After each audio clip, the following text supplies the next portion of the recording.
नमस्कार। एसवीएन के YouTube channel में मैं आशुतोष गौड़ आप सभी का बहुत बहुत स्वागत करता हूं।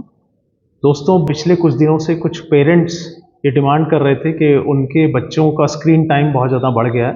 वो बहुत ज़्यादा मोबाइल पर, टीवी पर, लैपटॉप पर लगे रहते हैं, जिसकी वजह से उनका पढ़ाई का भी नुकसान हो रहा है और उनको फिजिकली और मेंटली भी इफेक्ट हो रहे हैं।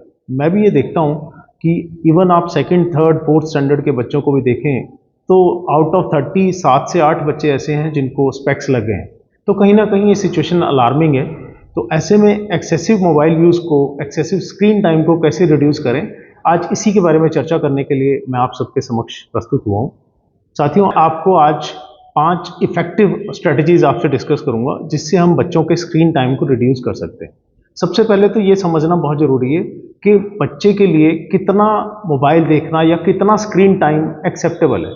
सो अमेरिकन पेट्रियोटिक एसोसिएशन का ये मानना है कि अगर कोई भी बच्चे का स्क्रीन टाइम 30 मिनट्स का है तो it's acceptable, it's okay. But अगर कोई भी बच्चा 30 मिनट से ज़्यादा टीवी, मोबाइल या लैपटॉप का इस्तेमाल करता है, वो कहीं ना कहीं गलत है। आजकल हम देखते हैं अपने चारों तरफ के बहुत सारे मम्मियाँ ऐसी हैं कि बच्चा 7-8 महीने का बच्चा है, वो जब तक उसके मनपसंद का कोई वीडियो नहीं चला देते या कोई कार्टून नहीं चला देते या कोई राइम उसके मनपसंद की नहीं चलाते, वो खाना नहीं खाता। और बहुत सारे घरों में ऐसा होता है कि अगर मम्मी काम में बिजी है तो वो क्या करती है कि बच्चों को टीवी के आगे बिठा देती है, रिमोट हाथ में दे देती है या अपना मोबाइल उसके हाथ में दे दिया कि चलो मैं इतना काम कर लेती हूँ और आप बेटा मोबाइल पे खेलो। तो कहीं ना कहीं जब हम खुद ही मोबाइल हाथ में दे देते हैं तो फिर वो मोबाइल बच्चे के हाथ से लेना बहुत मुश्किल हो जाता है। किसी ने एप्पल के सीईओ स्टीव जॉब्स से बात की तो उन्होंने पूछा कि भाई आपने अपने बच्चों को 16 साल तक मोबाइल नहीं दिया, ऐसा क्यों? तो स्टीव जॉब्स, जिन्होंने एप्पल फ़ोन बनाया, उन्होंने कहा कि मैंने इसलिए फ़ोन अपने बच्चों को आज तक हाथ में नहीं दिया क्योंकि मुझे मालूम है ये मोबाइल हमने बनाया कि इसके बैड इफ़ेक्ट्स कितने हैं उनकी लाइफ में। तो आप समझिए कि स्टीव जॉब्स ने भी 16 साल तक अपने बच्चों को मोबाइल उनके हाथ में नहीं दिया था और हम 8 महीने के बच्चे को ही मोबाइल उसके हाथ में दे देते हैं। तो इसके कितने बैड इफ़ेक्ट्स उसकी लाइफ में हो सकते हैं, ये समझने की ज़रूरत है। तो आज 5 जो टिप्स हैं उसमें सबसे पहली इंपॉर्टेंट स्ट्रेटजी मैं आपको ये कहना चाहता हूँ कि सबसे पहले पेरेंट्स को ये समझना होगा कि हम मोबाइल का कम से कम इस्तेमाल करें, क्योंकि बच्चे जो हैं जो ऑब्जर्व करते हैं वो ज़्यादा सीखते हैं बजाय हमारे कहने से। आप कितना भी कहते हैं कि आप मोबाइल का इस्तेमाल ना करें, लेकिन आप अगर लगातार बच्चे के सामने मोबाइल का इस्तेमाल कर रहे हैं, लगातार टीवी देख रहे हैं, तो बच्चे को आप ये कहीं ना कहीं मैसेज दे रहे हैं कि उसको भी टीवी देखना चाहिए, उसको भी मोबाइल देखना चाहिए। तो मेरी सभी पेरेंट्स से ये रिक्वेस्ट है कि आप कम से कम टीवी, कम से कम मोबाइल देखें बच्चे के सामने। अगर आपका काम नहीं चलता टीवी और मोबाइल के बिना, तो आप कोशिश कीजिए कि जब बच्चा स्कूल गया है, जब बच्चा ट्यूशन गया है, तब आप अपने मोबाइल के या टीवी के जो भी सीरियल आप देखना चाहते हैं वो देख लें और बच्चे के सामने कम से कम इस्तेमाल करें। सेकंड जो इम्पोर्टेंट टिप मैं आपको बताना चाहता हूँ वो ये है कि जो बच्चे का ब्रेन है वो 2 चीज़ें चाहता है। वो चाहता है sense of appreciation and sense of achievement. तो सेंस ऑफ एप्रिसिएशन और सेंस ऑफ अचीवमेंट अगर उसको रियल वर्ल्ड में मिलता है तो ओके, वरना वो वर्चुअल वर्ल्ड में तलाशने लगता है। समझिए इस बात को कि सपोज आपने अपनी सेल्फी खींची और आपने उसको फेसबुक पे अपलोड कर दिया, एकदम उस पर 8-10 लाइक आ गए, 5-7 लोगों ने कमेंट कर दिया, वाओ वेरी ब्यूटीफुल। तो इससे क्या है कि बच्चे को सेंस ऑफ एप्रिसिएशन मिला, उसको जो अप्रिसिएशन रियल वर्ल्ड में नहीं मिल रहा था वो एकदम उसको वर्चुअल वर्ल्ड पे मिल गया। तो उसका रुझान जो है मोबाइल की तरफ हो जाएगा। दूसरी सेंस ऑफ अचीवमेंट कि जब बच्चा कोई मोबाइल पे कोई गेम खेलता है, जब वो गेम खेलता है तो लेवल 1 उसने क्रॉस कर लिया, एकदम बड़ा सा एक कप बन के आता है, कॉन्ग्रेचुलेशन, और उसको सेंस ऑफ अचीवमेंट फील हुआ।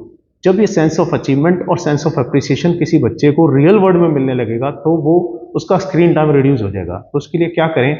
इसके लिए आप बच्चे का इंटरेस्ट जानने की कोशिश करें कि उसका इंटरेस्ट किस तरफ है। वो डांस में है, म्यूजिक में है, कोई इंस्ट्रूमेंट बजाने में है, गिटार बजाने में है, या फुटबॉल में है, या वॉलीबॉल में है, या बैडमिंटन में है, क्रिकेट में है। आप उसका इंटरेस्ट जानिए और उसको कोशिश कीजिए कि वो अपनी हॉबी को परस्यू करे। और जब वो अपनी हॉबी को परस्यू करता है, अगर वो आज फुटबॉल खेल के आया अच्छा, तो आप घर आने पे उसको अप्रिशिएट कीजिए कि बहुत अच्छा लगा, तुम आज खेलने गए, मुझे अच्छा लगा। एंड अगर उसने 2 गोल किए तो आप एक्नॉलेज कीजिए कि हाँ तूने 2 गोल किए, बहुत अच्छा लगा, बहुत बढ़िया, ये तेरी अचीवमेंट है, इट्स अ बिग अचीवमेंट। तो जब बच्चे को रियल वर्ल्ड में सब मिलेगा तो वो जो है टीवी और मोबाइल का इस्तेमाल कम कर देगा। और मेरी आप ये भी बात ध्यान में रखिए कि जब कोई बच्चा खूब खेल के आता है घर, तो शाम को वो टीवी की तरफ नहीं जाएगा, वो खाना खाएगा और सो जाएगा। तीसरी जो एक इम्पॉर्टेंट टिप मैं आपको बताना चाहता हूँ वो है सोशल स्किल्स। आज के ज़माने में बच्चों के सोशल स्किल्स जो है कम हो गए हैं। मैं बहुत सारे बच्चों से बात करता हूँ, मैं उनको कहता हूँ कि टीवी मत देखो, मोबाइल का यूज़ मत करो, तो वो कहते हैं कि सर ठीक है, हम आपकी बात मान लेते हैं, हम टीवी नहीं देखेंगे, हम मोबाइल नहीं चलाएंगे, पर आप हमें ये तो बताओ कि हम अपने खाली टाइम में करें क्या? मेरे तो कोई दोस्त ही नहीं है गली में जिनके साथ मैं खेलूं।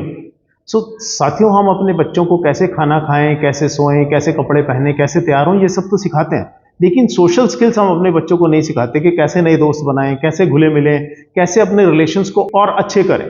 और ये जब सोशल स्किल्स की कमी होती है तो आप आजकल देख रहे हैं कि बहुत सारी फैमिलीज ऐसी हैं कि शादियों में जो डाइवोर्स का रेट है वो बहुत ज़्यादा बढ़ गया है, क्योंकि बच्चा एडजस्ट नहीं कर पाता। हर आदमी घर में अकेला, एक बच्चा या दो बच्चे हैं, वो अपने कमरे में अपने ही दुनिया में रहना पसंद करते हैं और रियल वर्ल्ड में वो कहीं ना कहीं फेल हो जाते हैं। तो बहुत ज़्यादा ज़रूरत है पेरेंट्स को कि वो बच्चे के सोशल स्किल कैसे इन्हांस हो, इसको भी फोकस करें। अगर आप इस पर ध्यान देंगे तो डेफिनेटली बच्चा जो है वर्चुअल वर्ल्ड से रियल वर्ल्ड में ज़्यादा एंजॉय करने लगेगा। फोर्थ जो बहुत ही इंपॉर्टेंट टिप है वो मैं आपको कहना चाहता हूँ कि बच्चे का डेली शेड्यूल फिक्स कीजिए।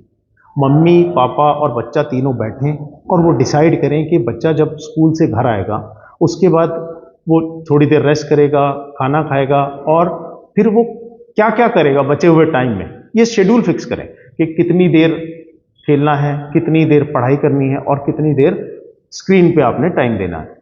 तो इसमें जो सीक्वेंस है वो ट्रिपल एस की सीक्वेंस ऐसी होनी चाहिए, सबसे पहले स्टडी, उसके बाद स्पोर्ट्स और उसके बाद स्क्रीन। आपने सीक्वेंस को चेंज नहीं करना, ऐसा नहीं करना कि सबसे पहले स्क्रीन, क्योंकि अगर बच्चा स्क्रीन पे आके बैठ गया, अगर बच्चा मोबाइल चलाने लगा तो ना फिर स्टडी होगी ना फिर स्पोर्ट्स होगा। तो सबसे पहले स्टडी, फिर स्पोर्ट्स और फिर स्क्रीन।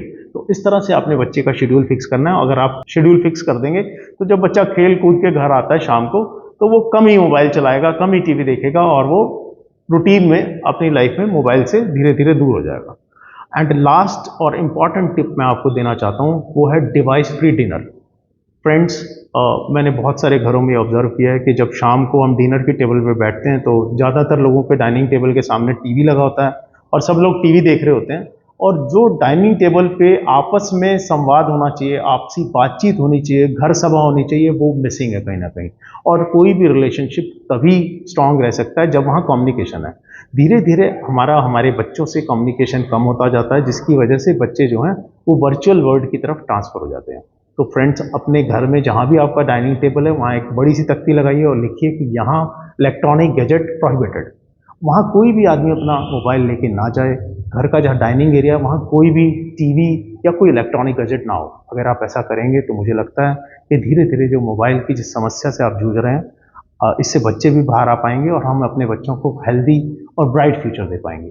सो थैंक यू दोस्तों, जय हिंद। अगर आप इस तरह के और वीडियो चाहते हैं तो प्लीज़ कमेंट करके हमें बताएं।